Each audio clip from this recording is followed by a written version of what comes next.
বন্ধুরা, আমি কি বাজার করেছিলাম তোমাদের সাথে শেয়ার করব বলেছিলাম।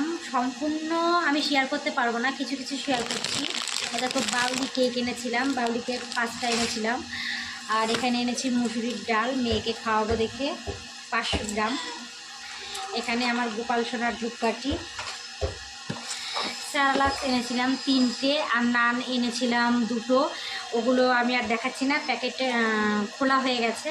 আর এইদিকে এই দেখো একটা দেখাচ্ছি। আর আর আর একটা হ্যান্ড ওয়াশ নিয়েছি, মানে বড় আমার প্যাকেট যেগুলো বলে সেগুলো আছে, শুধু আমার এই ডাব্বাটার দরকার ছিল তাই ছোট একটা হ্যান্ড ওয়াশ নিয়েছি।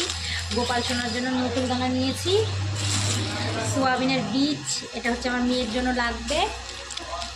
আর নিয়েছি ইন্দুলেখা শ্যাম্পু। আমার এই ইন্দুলেখা শ্যাম্পু খুব খুব খুব ভালো লাগে, ইন্দুলেখা শ্যাম্পু। আর অনেক কিছু নিয়েছি, সেটা আবার পরের ভিডিওতে তোমাদের সাথে শেয়ার করছি।